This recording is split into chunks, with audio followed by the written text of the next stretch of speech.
Good morning, everybody. Meteorologist Jim Dickey here in the ABC7 Hurricane Center with another edition of Tropics Talk. Of course, a day I think many of us will remember for the rest of our lives as Ida made landfall in Louisiana, coming on shore as a Category 4 hurricane.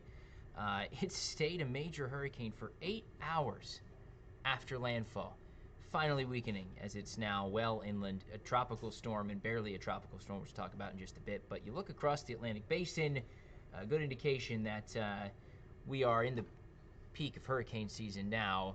The most active part of the season, late August through September, early October, and oftentimes we see maps that look something like this with numerous tropical cyclones out there with a couple areas to watch. Of course, while we were all focused, rightfully so, on Ida, another storm formed and has now already fallen apart over the weekend. That was Julian. The remnants of that storm continue to swirl their way northward in the central and northern Atlantic.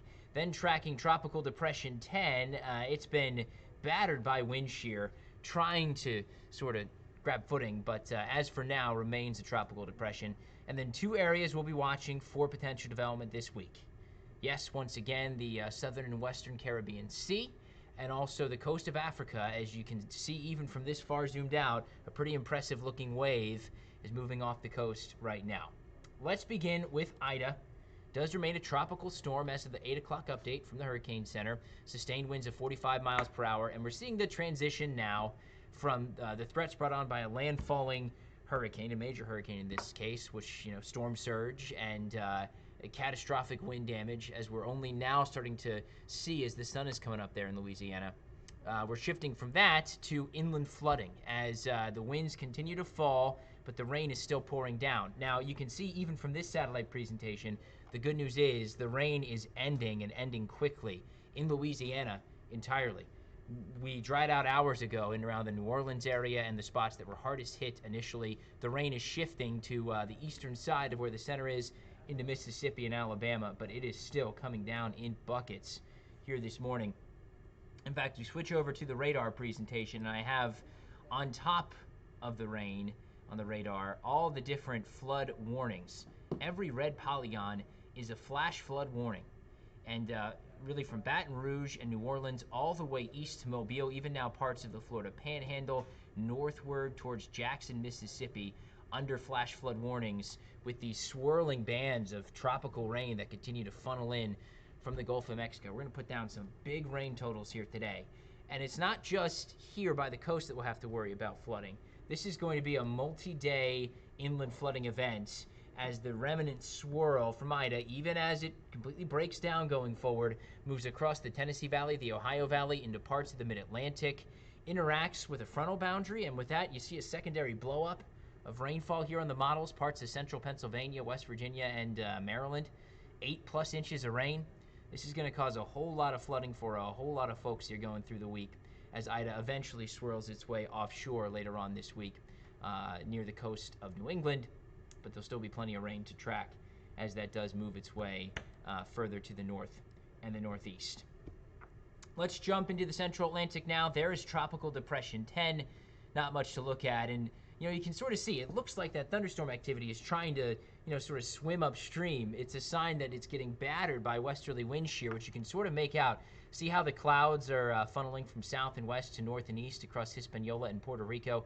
Some of the same westerly winds that are really keeping a lid on this tropical depression at this point in time. Here's the cone of concern forecast, and the Hurricane Center does say by Wednesday, this could finally become a tropical storm. Kate, I believe, is the next name on the list. Then head further. Jesselyn nods. She confirms. Tracking further to the north and east from there. Further strengthening. There's some warm waters east of Bermuda. It will encounter parts of the Gulf Stream, but at this point, it's already east of Bermuda and turning further to the north, just like Julian before it. This is not going to impact any land areas. It's going to stay out over the open waters. Two areas to watch. The Western Caribbean Sea. Models indicate perhaps something broad comes together here. I'm going to show you the ensembles in a second. But most now keep this skirting the coast of South America, Central America, and then moving into South Mexico. But if we do get any type of system to emerge into the Western Gulf, as we saw with Ida, the water's definitely warm enough to support something trying to ramp up. So watching that. Does not appear to be a threat to Florida, but certainly interests along the western Gulf Coast, Texas included, should be keeping an eye on things this week for that.